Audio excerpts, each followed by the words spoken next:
Happy Friday to you. We've got Chase Sessoms here, the Wolf of Oaklawn, and Gino Bacola. We are very happy to be helping you out with another Santa Anita Pick'em contest. Chase, this is a really big sports weekend. Kind of didn't realize it until, getting prepped for everything this weekend. We have another big day over at Santa Anita. One of the tracks that Santa Anita knows very well, Gulfstream Park on Saturday. They've got their huge day with the Pegasus out there.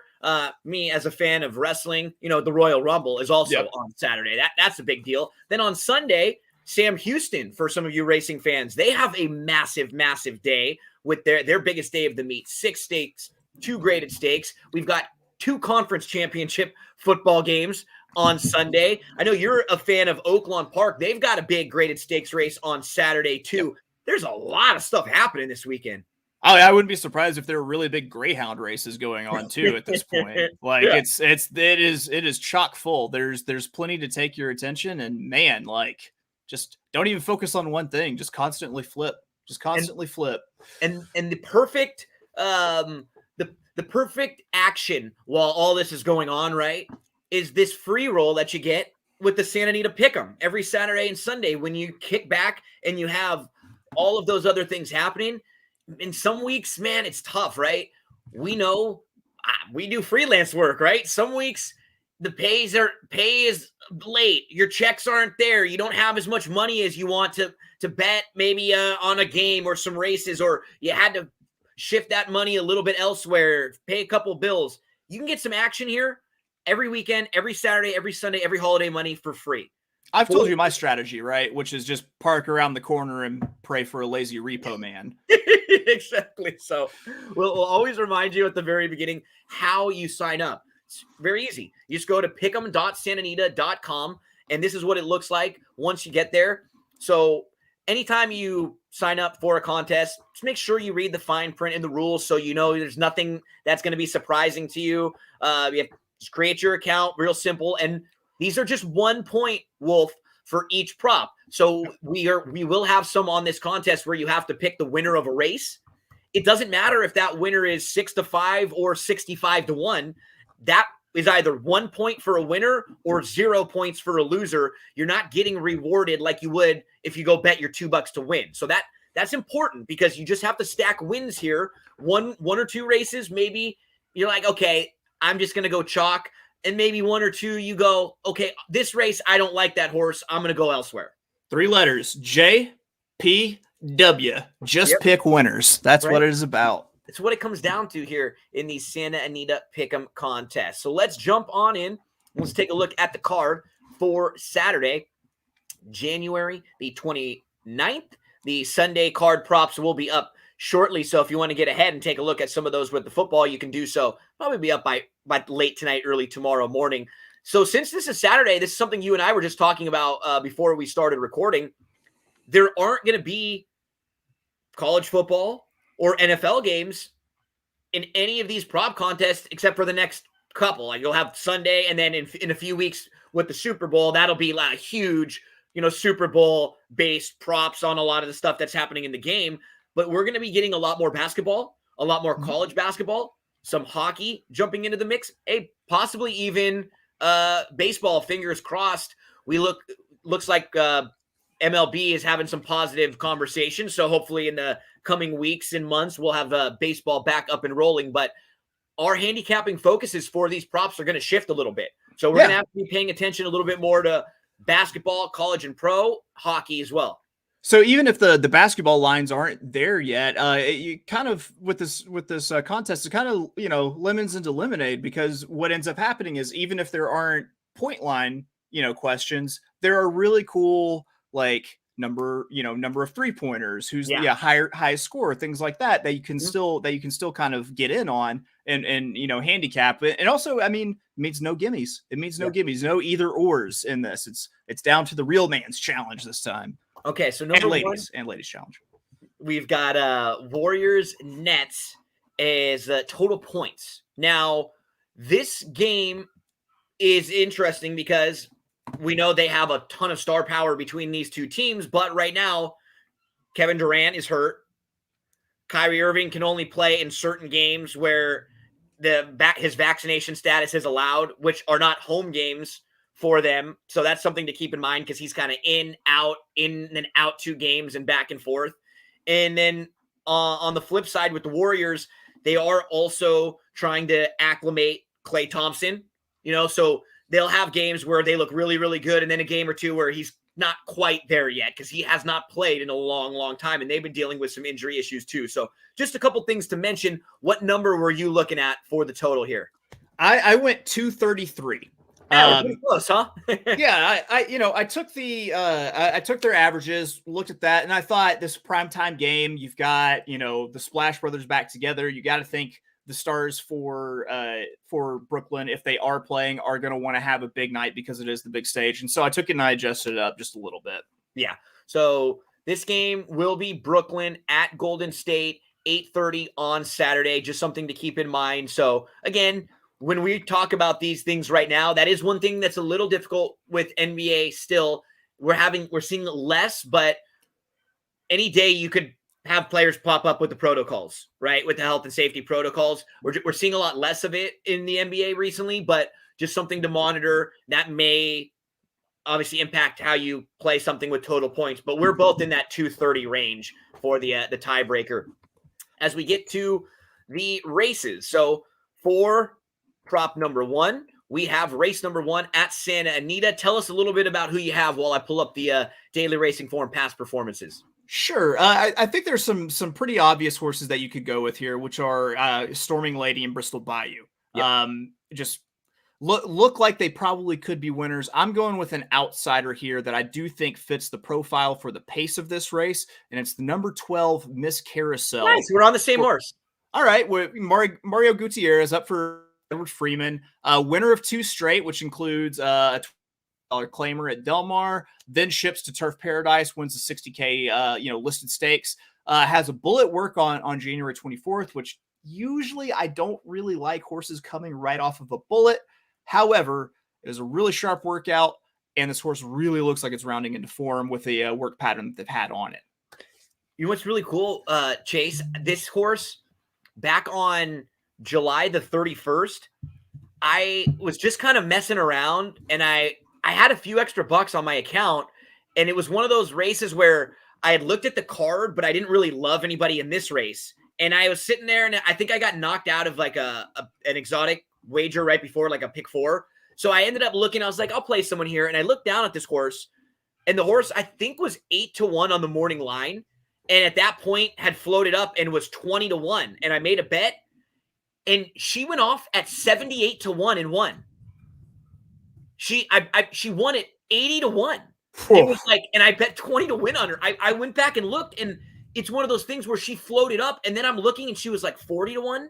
And then she floated up again and was like 50. And then the race goes off. She wins it 78-1. It was just like, this horse should have been, like a 10-1 shot at the most. It was really crazy. And so I have a soft spot in my heart for her. So every time she's in a spot, I'm always going to take notice and pay attention. And she just does, like, she'll come from the back. She'll take back and launch. So if she gets into races where maybe she has a little bit of trouble or they're not going that fast, she won't really have the opportunity to win. But if there's any kind of honest pace, she's in really great shape. Yeah. I mean, if you look at just the fact that this horse is 100% a distance specialist, is 1 4 of 6 at 5 furlongs, yep. 1 of 2 at Santa Anita. And I'm seeing now, paid $78.50 for $1. That's incredible. But that was the biggest win bet I've ever had. Like, I think I might have had maybe a day or two when I was really young. Like, you bet $2 to win on like a massive long shot and they win but that's the most I've I can remember sitting down and being like, I'm going to put more than just $5 or $2 to win. That was a really nice score for a $20 win wager. And now you can bet $2 on it for the rest of its racing career and still come out ahead. I'll still be up on Miss Carousel. So me and the Wolf will join together right off the bat with Miss Carousel for prop number 1 in the Pick'em contest. For the second prop, we go to the world of hockey. So explain this one for us as I pull back up the Santa Anita Pick'em stream. So this is a little bit of a crossbreed here with between hockey and horse racing. So we're asking what number is higher. Is it going to be the number of Flavian Pratt wins at Santa Anita on Saturday, Golden Knights goals scored, or Lightning goals scored? Okay, tell us a little bit about your handicap. The folks can see where I landed, and then I'll get to mine in a second. Where did you end up? I went with Flavian Pratt. I could easily see him winning 6 to 7 races on this card, quite honestly. And you have two pretty good hockey teams going at it. The Lightning have a great goalie. This could turn into just like a 2-2 game, as opposed to just an absolute, score fest. So I figured I would. Well, it looks like it's actually the favorite pick of the public right now with Pratt. But pretty even, right? They're pretty evenly matched at now. Nothing like super overwhelming. But I feel like by the time this contest goes off, you might have more people in on the hockey game, and so I'm pre-zigging here. It's a pre-zig. Yeah. So and this is going to come into one of the same handicap for just a little bit later. I agree with you in that Pratt could win that many. To me, it was Pratt or Lightning goals. And the only reason why I didn't go to Pratt is because I did look at Juan Hernandez, who we're going to mention in a minute, and think that he had a shot to win maybe 3 races on the card, and think that because he's pretty live. Right. So I looked at the Lightning, and in their last 7 games, they've won 6 of them, and they've scored at least 3 goals in all of those wins.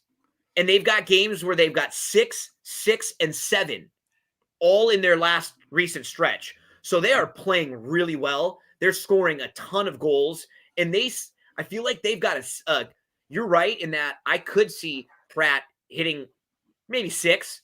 But this is a team that's had 6 goals in basically half of their last 7 games. So that is a pretty good number to where I feel like their ceiling might just be a little bit higher than the other 2 in here. Pratt's floor might be a little safer, right? Because the Lightning could score 1 goal in a game. They could get shut out in a game.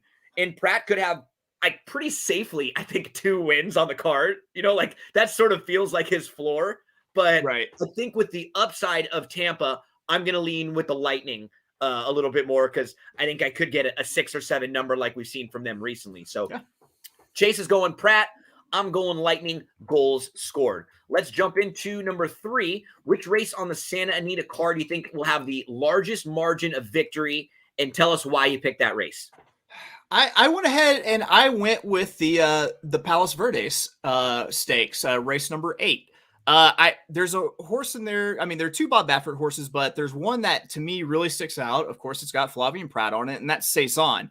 If you look at what that horse did against Grade 3 company, including Brickyard Ride last out, it won by like 9 3/4 lengths. I could get burned by the classic other Baffert here with maybe like a central wager, and this could be a little bit closer than I thought. But that horse is also coming out of like a $40,000 optional claimer. I feel like Saison's the proven element here, and I could easily see, especially in this short of a field, Saison just getting out and just absolutely crushing. Okay, so Saison in race number 3 for the Wolf, largest margin of victory for the Wolfie with Saison. Yeah, that's probably a safe one. I ended up going with one that I didn't think a lot of people were going to because I kind of pick these sometimes a little different. Like I'll look at races that I think are kind of competitive or think are going to find multiple horses that I think trips that can win. So I thought the 7th race, there were just multiple horses that I like their chances of winning. So I'm going to go absolutely zig in this race where I think a lot of people will go with the Cezanne race. Like that's pretty safe. Race number 6 is one that we're seeing getting a lot of support. That is the Maiden special weight race there. So that's probably people looking at just, a first timer that could be very, very live. This one I thought these ones are for me the most difficult when handicapping a card because the way that I think I handicap is sort of opposite from what this prop is, right? Like, sure. This is sort of like a stable. Yeah, like you're looking for who's going to be the most logical, who's going to win open lengths. I'm usually handicapping the opposite from that, right? Like I'm trying to beat these horses. So these are always the most difficult because it's like, okay, I'm going to succumb to what I don't want to. Shock, let me find you, but yeah. I think what's happened, like for me, I probably need to go back through and do some some number crunching on this to see if this idea that I hold dear is actually true, which is that turf races are always just so much closer than the races finish, on the the margin dirt. of finish. Yeah, the margin. Right. Yeah, and that makes a lot of sense too. I think a lot of people will sometimes build that into their and you're right. Like we should definitely start to now. It's hard when we haven't had as many, but now that we have a pretty good sample size of these prop contests where we could go back and look at some of the results, 1 or 2 weeks, things can get crazy and there can be weird outliers. But the more we have now, we can sort of build a pretty good, and because you're right, I think that's generally the case. And I think a lot of people would lean towards the dirt races, in selecting in a prop like that. So, and we had a similar question last week and actually hit this one. And I remember it was I had the right idea and the wrong horse actually won by open links to get that question right. Yeah, exactly. We were talking about it. So, it's funny. Sometimes you'd rather be lucky than good, right? That's right. Tell us about the fourth prop, Chase, as I pull up the pick'em screen so we can take a look at it. So we're going to take a look at how many 3-pointers will the Warriors make on Saturday. Okay, so we mentioned this game. They're playing at home against the Warriors. What numbers were you looking at here? So I went with the if you go just straight by averages, they sit at about 14, which whoever put this question together did a really good job grouping these because it's got 11 to 15, which teeters just on that edge of if they could just 1 or 2 more that could go over. So I see your check mark there. I did the same thing. I went 16 of 20. My reasoning was the Splash Brothers are back together. Yeah. Clay just had 5. Was it last night? I think in their more recent game. So he's starting to get, you know what I mean? I think their ceiling is a little higher. I think they had 21 3-pointers in their last game. Right. And so if they hit 2 more than their season average of about 14 per game, then that gets me into a category where I'm beating 43% of the public here in this question. Yep. And so we're on the same page here with the 16 to 20 range on the 3-pointers made Saturday night for the Warriors. Let's get to number 5, which is back to the races. We go back to race number 5, and this one is the Maiden special weight race. They're going to be going 6 furlongs on the turf course. Where did you end up in this one? This is what, race number 5, you said? Race 5, yep. Yeah, that's 6.5 on the turf, the Maiden special weight. Is it a half? It's 6 on the turf, right? The straight 6. Yeah. Okay. So I went with Cuban Crisis. I think Flavien Prat's going to have a big day. If you've watched this stream before, you know that I am very much a sucker for one angle, which is all weather to any other surface. The horse ran at Kempton Park in Great Britain, finished second by a neck. I really like those shipping from the UK and then getting Lasix for the first time once they ship in. Yep. And I mean, it's not a first time starter, so I'm not worried about the rail post draw. So I'm hoping Flavien gets it done with the foreign invader here. So race number 5. Okay. So it is 6. Okay. You're right. So it is 6.5. I was saying 6. It's 6.5, but not down the hill. That's where they have it listed. Right. Okay. So that is bizarre because on my early print of my past performances, we've got like a straight 6. So just keep in mind, good information there, Wolfie. The 6.5, not down the hill though. Cuban Crisis, which makes your selection from the rail a little bit easier because it's a little bit more difficult down the hill from the rail than it is on the straight from the rail. I went to the 5, Darling Donna here. Darling Donna is going to get Lasix for the first time. Darling Donna, most recently on December the 27th, was in the slop, and I think that's just an easy toss. I'm looking in at the November 26th race going 5 furlongs on the turf. I thought that was a really good effort. Darling Donna was inside, was close up, but then 3 horses to her outside wanted the lead. And we can pull up and show what happened here in this race. So she has a really nice start. She's the 3 in this race here. And hey, hello, nice palm tree. So she's right behind the palm tree here. Look at that rich foliage. Right. So she's a 3, and it's a nice start here, but now you're in a really tough spot because you've got like 3 or 4 horses to your outside that are all there. Do you shoot up and try to move through and maybe use a little, or you kind of sit there just waiting, and now you're kind of at the mercy of what's going to happen, right? You're just kind of behind horses, and you're waiting and you're waiting and you're waiting, and you kind of want to go. And it wasn't a bad effort at all. She ends up getting a nice opening, and she moves all the way up to second, but she just can't get by the horse who's on the lead here. So, the horse that the 6 gets the jump. She angles around. I think she's probably second best in this race where she finishes 3rd, because I love it when they take a shot right there, right? She looms up, she takes a shot, but that horse just turns her away. And now you get another horse who can pass her late on the scene. I actually thought the 3 was second best in that race. Just ran into a horse who was a little bit better. Then the next start out, they go longer on the main track. Now you cut back to 6.5 furlongs. I think it's a pretty nice pattern. Yeah, and I mean, it's also worth noting that I believe traditionally being on the inside, more rail drawn at 5 furlongs at Del Mar isn't the place that you want to be. You want to be more outwardly drawn unless you have the speed to get out, clear, and pick your path. Yep. Otherwise, you're going to get pinched in on that turn. Now, if I have one horse that's outside of the 2 that we mentioned that I will probably be putting a win bet on or using in horizontals, it's going to be the 4, Ruby Ray for Doug O'Neill. You got the bug boy jock, Diago Herrera, getting a big weight break. Love weight breaks on maidens, adding Lasix, moving to turf. And if you believe, some of the pedigree numbers, Tomlinson's or otherwise, might be a little bit better on the turf, actually. Might be more suited to the grass. So that was one that I thought, I'll probably be betting. I'm not going to use in the contest, but I probably will be betting. So, horse to keep in mind if you're playing any kind of exotics, this ends the early pick 5, starts your late pick 5 if you're playing those at Santa Anita this weekend. So we move along, and we are now up to number 6 on the prop contest. So it says, which number is higher? Highest winning payout at Santa Anita or the leading score in the Cal USC basketball game on Saturday? So tell us what your thoughts were on this one.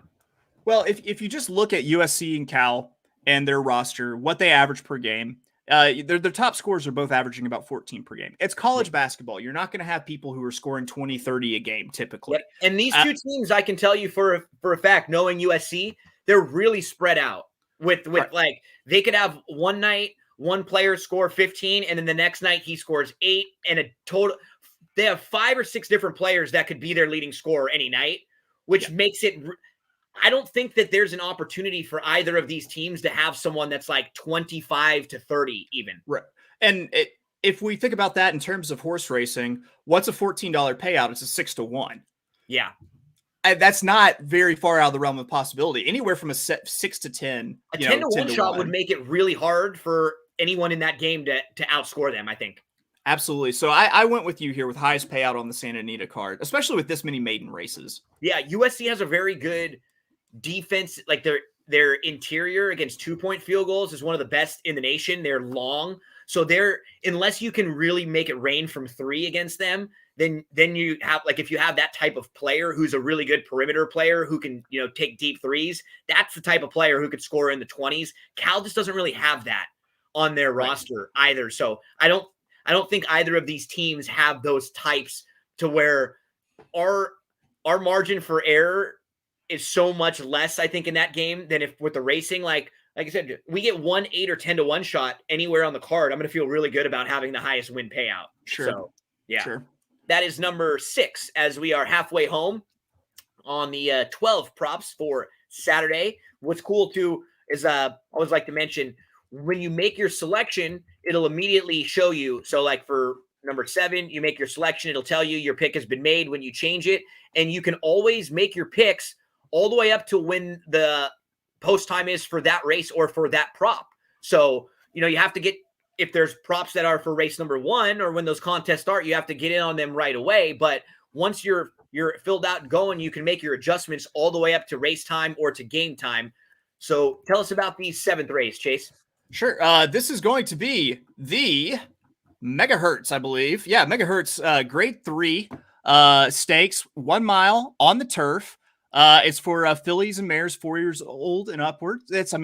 Gotta love these older horses that are still running. Gotta love these horses that haven't been retired at 3 that are still plugging away. And you've got some formidable horses here with Warren Showtime. Was it Maiden, the Simon Callahan horse, Bodachita, or with Flavian Pratt. I went once again a little bit of a zig, and I think this is a horse that you were on previously, maybe in one of our contests, and it's Burgoo Alley. Yep, we're on him again together. Yeah, sure. Yeah. For one, this is a favorite angle. As someone who has just chronic back pain, seeing the fact that Victor Espinoza got out of bed to ride a horse, like, don't. If that man with that sort of back pain gets on a horse, like, pay attention, because the horse is probably live. It was a mile and a quarter. They took it off of the turf last time. Like, it was not a great race. Yeah, not a great spot. Right through it. Just cross the race out, and then look at the form. Right, if you just eliminate that 9th beaten 38, and you're just playing this horse off of the autumn miss. Right. I could easily see this horse maybe going into the gate 5-2 co-favorite. Like right now at 4-1, it's got a great stocking capability. What might keep that price somewhat high is the fact that that Espinoza is on, as opposed to Rispoli, who's in Gulfstream, I believe, for the Pegasus World Cup. And to make it even like another positive, I don't think there's very much speed in this race. And Burgoo Alley maybe just by default, like, could accidentally be on the canoodling, might get sent just coming out of some of those sprint races and with the outside draw. And then Burgoo Alley might just be sitting second or third right behind. Sloan Garden is not really fast at all. Kuroa, not really fast, like some speed, going a lot longer. Bodicita is never going to be right up on the lead. Madoni, same thing. Warren Showtime is always launching from way behind. Same thing with Avenue de France. There only look like there are 2 to maybe 3 horses in this field that even want to be somewhat forwardly placed. I call these moonwalk races, where I expect the gate to open and all the horses to start tiptoeing backwards because they don't want to be on the lead. Burgoo Alley is definitely a steal it on the front category. If they let this horse hit the opening quarter with soft fractions on the lead, look out. This horse is gone. This horse who actually went wire to wire, going 6 furlongs on the turf. We're talking about like legitimate sprint speed too. So if those are tactics they want to choose, they can be right up on the front end if need be. I think that's what makes Burgoo Alley really tough in this spot. Just eliminate that last race, and the pace shape is going to be perfect for her. She's either going to be right there or on the lead, or sitting right there when they're going pretty slow. So love that in race number 7. What is prop number 8 for us, Chase? So Johnny V is out of town, headed to Oakland. So we've got an alternate in this question, because traditionally they've been Flavian Pratt and Johnny V. It's going to be how many wins will Juan Hernandez have on Saturday? And it's anywhere from 0 to 5 or more. Okay. And so, I said I'm using this as an opportunity to hedge myself here with my assertion that there's going to be more Flavian Pratt wins than goals for either of those teams in that hockey game. So I'm saying 3 wins for Juan, and who knows, maybe Flavian wins 6, and Juan gets the remaining 3. Not outside of the realm of possibility. Could completely happen with this jock colony. But I kind of use it as a way to maybe jump on the grenade and say, if not this one, then maybe that one. Yeah, I went 3 myself. I went through the mounts like you said. Normally, in Santa Anita, what's difficult for the jockey colony is, the fields aren't that big a lot of the time, right? A lot of times we're having small fields. So you have fields that are 6 or 7. You have 2 or 3 live horses. That means there are a lot of jockeys that aren't really getting live mounts that feel like it. Or, you go into races where there's a field of 10 and at least 4 or 5 horses. Sometimes your mount is live, right? You have a little bit more of an opportunity. Right now, Hernandez is picking up this weekend because no Johnny V and because no Rispoli. He basically picked up like all of those mounts for the 2nd, 3rd, and 4th tier, of the jocks, because Pratt's still sort of the number 1. And then you got Johnny V, who's now kind of taken over all the Baffert stuff, and he's basically like your number 2. And then behind them, it would be Rispoli and Hernandez, who have been in that next tier. And so Pratt still got all the Pratt mounts this weekend. But what's nice is that Hernandez seems like he took over all of those Johnny V mounts and a lot of the Rispoli mounts too, because he has 8 mounts in the 9 races, and he has one of them that's 12-1, and then the rest of his mounts 2-1, 5-2, 4-1, 2-1, 5-2, 4-1, 3-1. It's kind of like the movie Risky Business, where Tom Cruise's parents go out of town and he drives the Porsche. Let's just hope that Juan doesn't put it into a lake. It's so great. Oh, so my high school when I was like a sophomore, we were homecoming year. We were doing like homecoming, and the theme was like movies and all these different like characters in Hollywood. So at halftime of the football show, of the halftime of the football game, we did a halftime show.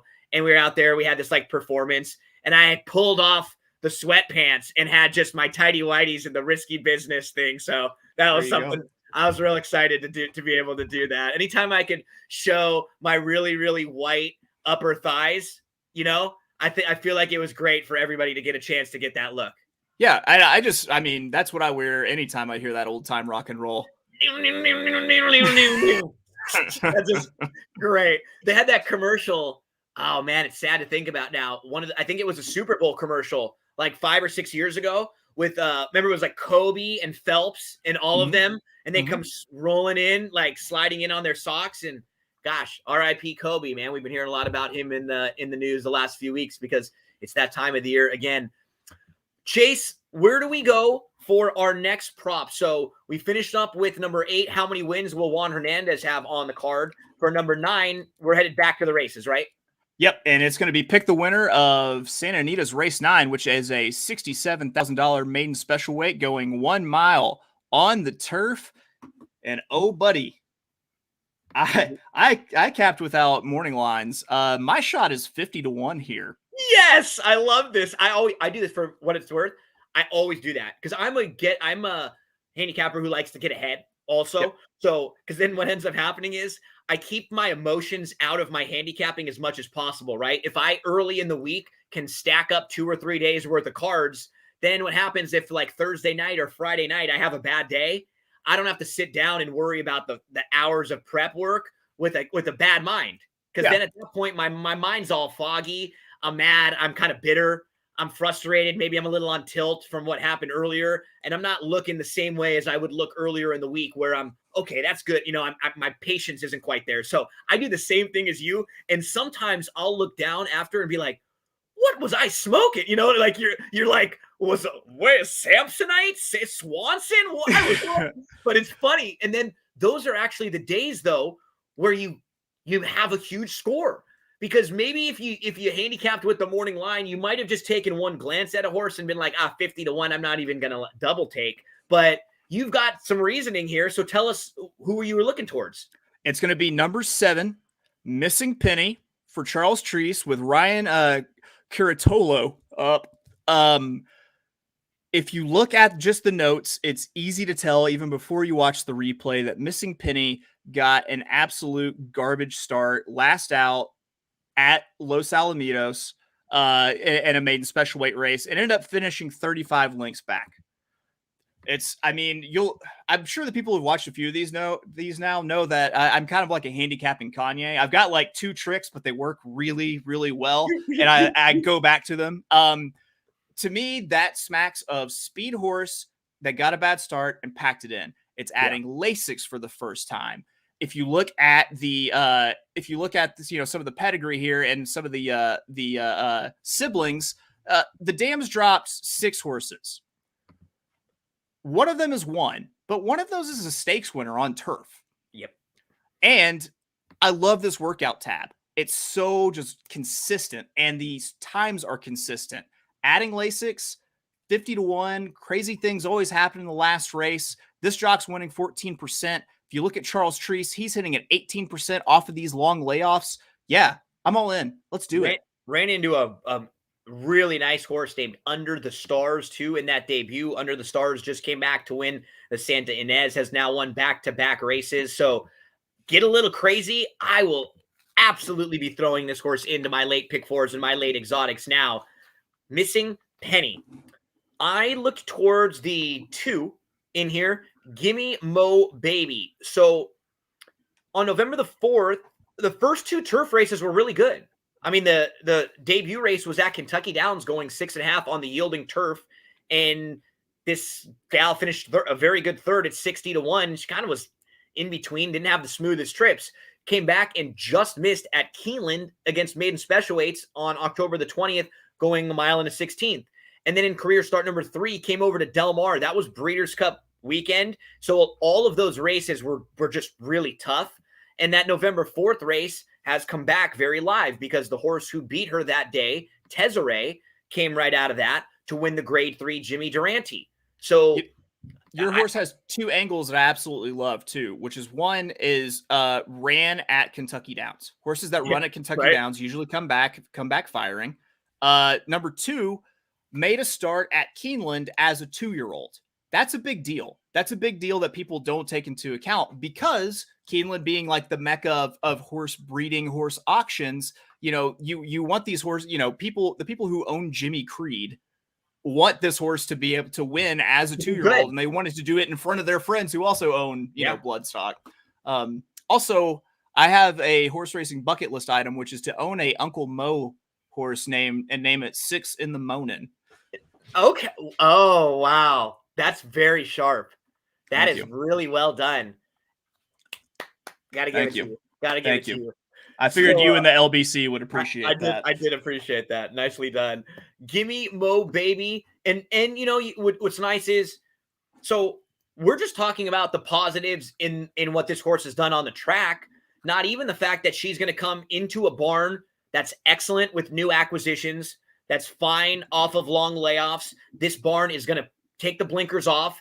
They're going to give her Lasix for the first time. So they get a lot of changes. And someone like Brice Blanc is a really, really good grass rider. Mm-hmm. He, to me, is in that tier with people like Jose Valdivia Jr., where you may not necessarily hear them mentioned on the top lists of best riders. But when I have a horse on the grass, a horse going long on the grass, I love when they're aboard because they're not going to lure a bunch of money. That some of the top riders will, but you're going to get a really, really good ride. Yep. And when you see so many moves like adding Lasix, taking off blinkers, gelding, things like that, that just red flags because it means that they are very invested in this horse and they're doing absolutely everything they can do to get it in the like, let's circle. Win right now. We think we figured it out. We want to make some changes. Let's get this horse into the winner's circle. That's number 9 in the Pick'em prop contest this weekend. So we will now head back and look at the final 3. We've got 10, 11, and 12 to discuss. Tell us what is the 10th prop, Chase. So it's going to be which NCAA men's basketball team scores the most points on Saturday. Okay, and this one is, you got to be a little careful because this one, if you're just looking at it quickly, you might, there is one of these games, there's 4 teams mentioned. Yep. 2 of these teams play each other and 2 don't. Yeah. So that's where you got to be careful because Kansas, Kentucky play each other, and that's going to be a pretty good game. Those are 2 very, very good teams. Yep. Then you have USC and UCLA. They are going to be likely pretty sizable favorites in their 2 games. USC playing Cal, UCLA playing Stanford. So tell us how you handicap this one. I want to, of course, I'm going to take a look at what the average points per game for these teams are. And then I went back and I took a look at what the recent performances were, and also what their competition's recent performances were. Stanford's not really giving up a lot of points. SC's not necessarily scoring a whole lot of points. They might be winning by 20, but they're winning like 60-40, things like that. UCLA kind of the same boat. So I thought that honestly you might have just like a up and down kind of game with Kentucky and Kansas. Now I really hope that Beho is not watching. And I want to say if he is, I do think that Kentucky wins this game. However, I'm going to use a little bit of game theory here, and if I'm going to take the other team from what I think is going to be the more high scoring game, which is Kansas. I agree. I mean, I don't know how much. How many people have put in their selections quite yet, but So like a lot of the college lines, let's just take a look, for example, are just popping up right now because you and I do a college basketball show on Saturday morning. And so throughout Friday, sometimes until later in the day, you don't even have the lines up. But I mean, Kansas is at home in this game. Yep. And so Kansas, I'd imagine, is going to be a couple point favorite here, wouldn't you? I think they are. And it's also worth noting that Kentucky came out of that Auburn game last weekend a little bit banged up. A couple turned ankles and things like that. They fought really well. They still put up a heck of a game against Auburn, but at home, I mean, I gotta give just the slightest edge to Kansas in this one. And I'm not seeing a line on it yet. I'll have to check another place, but I gotta think that's going to be pretty close. They'll be popping up in a little bit because I think that game's later tomorrow. So like the earlier games are up right now. That game is at 6 Eastern tomorrow night. So it'll be popping up shortly. But let me say this. There were only two that I could pick here. It was only Kansas or UCLA. Like I wouldn't pick Kentucky in this situation on the road at Kansas. Right. I just think that would be that's a tough spot for them. And USC is struggling right now. You know, I've said that they have not been the same team since they had the interruption. They were ranked number 5, and then they had like 2.5, 3 weeks off because they had a lot of COVID stuff in the protocols. And then when they've returned, their defense just hasn't been quite the same. They've not really been all that good. And Stanford's scrappy. They're not letting people score more than about 60, it seems like. I'm going to end up going UCLA, mainly because I'm looking at what UCLA has done recently. They've scored 70 in 4 of their last 5. They scored 75 against Arizona. They scored 81 against Cal. So I'll lean UCLA here, just in a good team that got a really nice win recently that's feeling good. But I eliminated the other two. For me, this was either UCLA or Kansas, one of those two. As we get back to the Nets Warriors game, we were talking about this one earlier with the total points and with made 3-pointers. So this asks, how many points will the leading scorer in the Nets Warriors game have? So this game is chock full of star power. Sure, Kevin Durant is injured, not going to be in it, but you still have everyone who's on the Warriors. You have Steph Curry, who could go out and score 60 if he felt like it. Yep. You have James Harden, who can shoot the lights out if he feels like it. I'm not sure if Kyrie's allowed to play in California with the vaccination rules or not, but I mean, if Kyrie is playing, Kyrie's another person who can go off for 50. I went 41-45. I thought someone goes bananas in this game. Yeah, I'm right below you, 36-40. I feel like we could, like you were saying, we could very easily get a big Steph. And heck, if you don't get Kyrie in these games, that means Harden probably has even a higher ceiling to get a little bit more. So yeah, I would be in one of the 3 from the 30 through 40 range. I wouldn't go low here. Yeah. Defensively too, the Nets are awful right now. Yeah. They're just a sieve. The Lakers, who have been struggling, beat the Nets the other night. That just shows you what you need to know right now. So this is what, number 11 on the prop contest. Where are we finishing it out, Wolf? We're going back to hockey, right? Yep. And it's the over under in this game is my magic number for hockey games. I feel like right around 6 goals is the average for an NHL game. So even in my actual sports betting, I actually go through and look for 5.5 totals and bet the over in them. So I went ahead and went with the over. You have, the Golden Knights, the Lightning. The Lightning can definitely score goals. They didn't win. When we talked that Lightning prop earlier, they've won 6 of their last 7. All of those wins, they've scored at least 3. And they've got 3 games in those 7 where they themselves would have gone over this total. 6, 6, and 7. Right. And, there's always the threat that, Vasilevsky, or I believe I'm saying his last name right, for the Lightning, just goes out and has an unconscious game where he's a impenetrable brick wall. But I think, Vegas has enough scoring power that I could easily see this being like a 5-3, a 4-3, anywhere around that, anywhere from 7 to 8. So like I said, 5.5, that's my magic number for overs always in hockey. Aren't very many places where you're going to have games and contests that combine NBA, college basketball, NHL, And then the Saturday card at Santa Anita, free to enter. Not going to cost you a cent. If you finish dead last, it doesn't matter. If you win the thing, you get $500. And if you continue to stack up points, you will accumulate them. And then towards the end of the meet, you can pick up more money for having played in over and over and over. But Chase, before we get out of here, for some of the folks who are going to be kicking back tomorrow, playing races from all across the country, if we want to play some of those races from Oaklawn Park and we need your help, where do we find that information? Yeah, sure. I've been lucky enough to team up with HorseRacingNation.com, and they carry my my tip sheet for Oaklawn Park. I don't look at any other tracks. I am track monogamous. I focus only on Oaklawn, and $9.99 for a full day card. I give you my top pick. I give you my breakdown of how the race is going to play. I give you some wagering, wagering suggestions for your verticals, also for your horizontals if you want to structure them out a little bit different. That's out there every single day. Had a great day today. Went 5 of 9. Ended up turning like I believe a $16 flat win bet profit on $2 win wagers. So come check it out. Especially with tomorrow, you got a Kentucky Derby prep with the Southwest Stakes. You've got a loaded King Cotton Stakes, a Sprint Stakes, and then also you've got the Martha Washington, which I believe is a points race for the Kentucky Oaks. So if you want to play along, quality out there at Oaklawn this weekend. Yeah, what a cool weekend. I think if you need a little help too, I put up on That's What G Said podcast.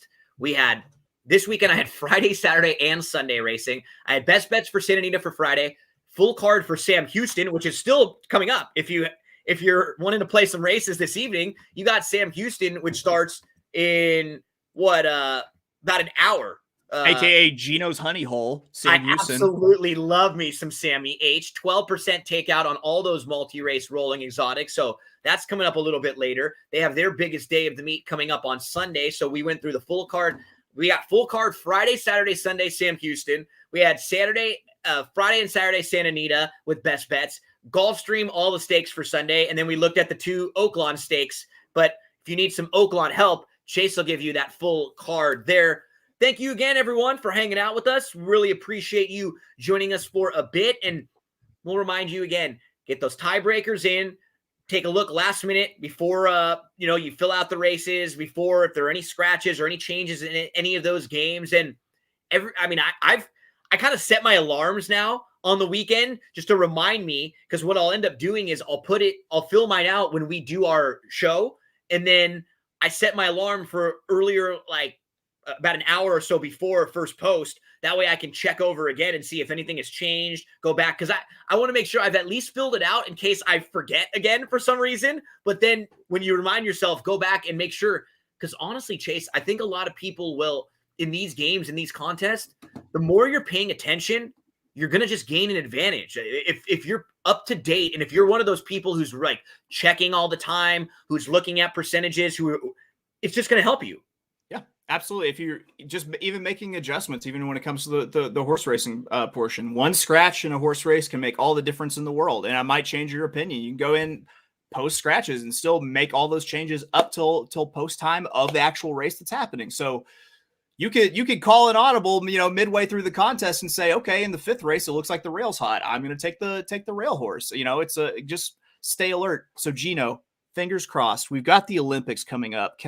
I'm hoping that we get just some utterly weird Winter Olympics props in this contest coming up. Okay. I'll send a little feeler out and see if we can that'd be a lot of fun. Why not? Right. We'll get a couple of Olympic ones in the mix too. Good call there, Chase. And everyone, hope you all have a beautiful weekend. There's so much happening in the world of horse racing in sports this weekend. Great weekend to kick back and enjoy some racing from Santa Anita. Wolfie, best of luck to you all weekend long. Thanks for hanging out again. Folks, we will be here with you every week, 6:00 p.m. Eastern time. We'll set you up for the contest for Saturday. Have a great rest of your Friday evening, and we'll see you again next week.